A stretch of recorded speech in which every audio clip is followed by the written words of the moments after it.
Bom, meus irmãos, eu vou começar hoje contando uma história que provavelmente vocês ouviram enquanto estudavam. Se não ouviram enquanto estudavam, já devem ter lido isso nas redes sociais. A história conta que Alexandre o Grande, imperador da Grécia, ele tinha no leito de morte 3 pedidos para fazer. E ele chamou todos os generais, todas as pessoas importantes, e lá ele especificou quais eram os 3 últimos desejos dele. O primeiro desejo é que ele fosse carregado por o caixão dele, né, a urna fúnebre fosse levada pelos melhores médicos da época. O segundo pedido foi que fosse espalhado do caminho, desde a saída até o túmulo dele, todas as riquezas. O que ele tinha em ouro, em prata, né? Essas riquezas em pedras preciosas, essas riquezas deveriam ser espalhadas por todo esse caminho. E o terceiro pedido é que as 2 mãos dele ficassem para fora, abanando. E aí um dos generais disse, mas que pedidos assim, né, insólitos, que coisa mais estranha, por que esses pedidos? E daí ele justificou. Ele justificou o primeiro dizendo que nem os melhores médicos do mundo podem alguma coisa contra a morte, ou seja, a passagem desta vida para uma outra vida. Então, por isso, os médicos estariam carregando a sua urna fúnebre. Ele disse que o segundo pedido se justificava para que as pessoas soubessem que todas as riquezas que elas tinham conquistado aqui na Terra, aqui elas ficam. Eles não vão levar nada. Carros, bens, móveis, enfim, nada disso a gente leva. Tudo fica neste plano. E o terceiro pedido que ele fez se justifica exatamente para confirmar esse primeiro, o segundo, que nas mãos a gente não leva nada. A gente só leva o que a gente fez enquanto aqui esteve. Tudo aquilo que a gente conquistou, tudo aquilo que a gente juntou, tudo aquilo que a gente acumulou, porque a gente nasce sem nada e vai sem nada, mas nesse ato de tempo, a gente fica acumulando coisas, né? A gente quer acumular, acumular, acumular. E aí era para mostrar que ninguém consegue nada diante da morte e que, assim como a gente veio, a gente vai embora. Deixando tudo aqui nesse plano. Nada vai conosco. E daí eu fui me reportar a um livro que tem como título Parábolas e Ensinos de Jesus, de Kair Bar, e ele diz o seguinte, que todos nós somos filhos de Deus. E nós todos fomos feitos à sua imagem e semelhança. Então, se ele é nosso Pai, ele não vai desamparar nenhum de nós. Como ele não desampara nenhum de nós, ele dá a todos os seus filhos de acordo com a necessidade e de acordo com as possibilidades de gerenciamento. Daí, vocês já devem ter ouvido as palestras dos talentos, a história dos talentos, quando um senhor deu 5 moedas para um, 3 para outro e 1 moeda para um. O primeiro e o segundo multiplicaram as suas moedas. E o último, que ganhou 1 moeda só, ele era tão apegado àquilo e ele tinha tanto medo do senhor dele, que ele fez o seguinte, ele enterrou aquela moeda, para que ele não perdesse. E na hora de prestar contas, ele voltou e disse: Senhor, aqui está o tesouro que tu me destes. Mas era só, não tinha nada acrescentado ali. Assim, nós viemos com talentos. Alguns vêm com dinheiro, alguns vêm com sabedoria, alguns vêm com dons espiritualistas, alguns vêm com habilidades diferenciadas, né? E nas mais diversas profissões. A gente tem um especialista para cada uma delas, independente do grau de instrução que ela exija.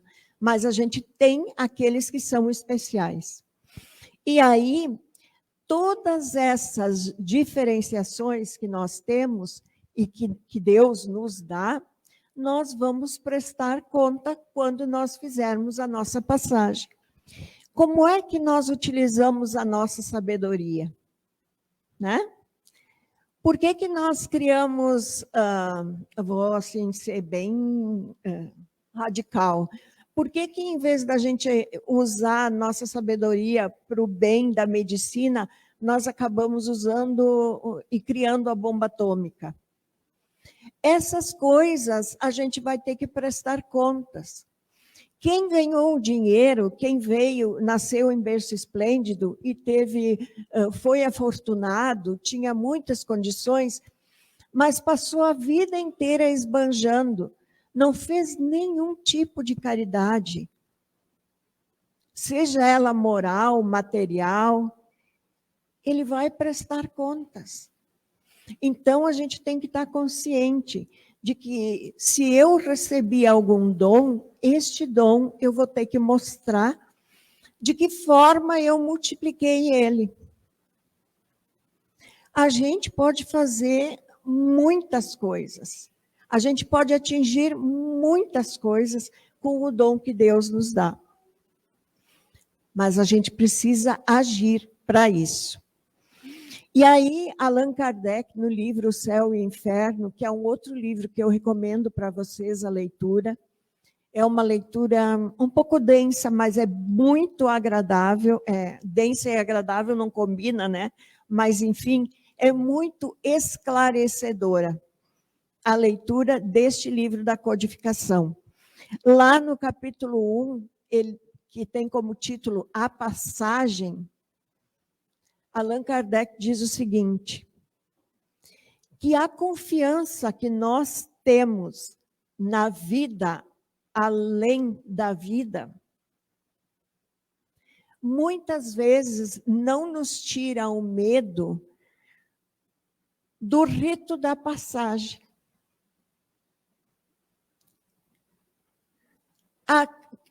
A gente pressupõe que todos nós que estamos aqui acreditamos numa vida após essa existência, né? A reencarnação. Então, isso não significa que a gente não tenha receio ou medo, ou chame como quiserem, do rito da passagem, da hora da passagem, da hora que a gente for para outra vida. A gente não sabe como vai ser. Se tem dor, se não tem. Isso é normal, gente. Mas a gente acreditar que existe uma outra vida já nos conforta, já nos consola. Então, ele diz mais.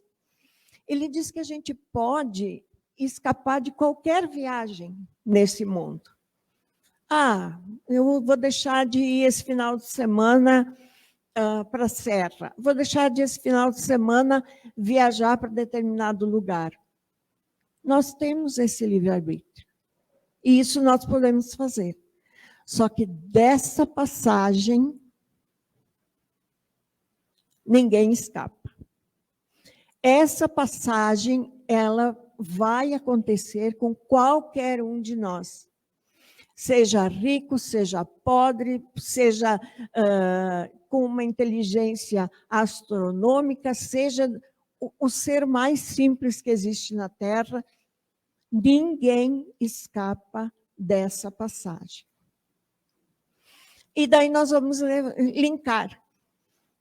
Todos nós vamos fazer essa passagem, todos nós temos esse rito, Todos nós aqui supõe-se que acreditamos na vida além da vida, e a gente pode ter um receio. O que a gente não pode deixar é deixar de viver. Nós não podemos deixar de aproveitar a vida que nós estamos tendo aqui. Deus não condena a riqueza, o acúmulo de bens, ele não condena isso. Ele só diz que a gente precisa fazer bom uso dos talentos que nós temos. Isso sim. E para finalizar, ele diz o seguinte ainda: portanto, viva a vida. Viva cada momento, utilize seus sentimentos e lembre-se que bens materiais, embora sejam importantes, eles ficam. Eles não vão conosco. O que se leva é a vida que se vive. Então, que a gente possa pensar nessa questão. Nós não podemos servir a dois deuses, nós não podemos servir só ao mundo material e também não podemos servir só ao mundo espiritual. Tem que haver um equilíbrio entre esses dois. Nós precisamos mesclar um equilíbrio entre esses dois níveis. Nem tanto ao céu, nem tanto à terra, né? Nós temos que batalhar para a nossa sobrevivência, para as nossas coisas que são exigidas, mas a gente não pode esquecer de alimentar a alma. E é isso que a gente vem fazer aqui, nas noites em que a gente aqui está. Que Deus Nosso Senhor abençoe a cada um de nós e que assim seja.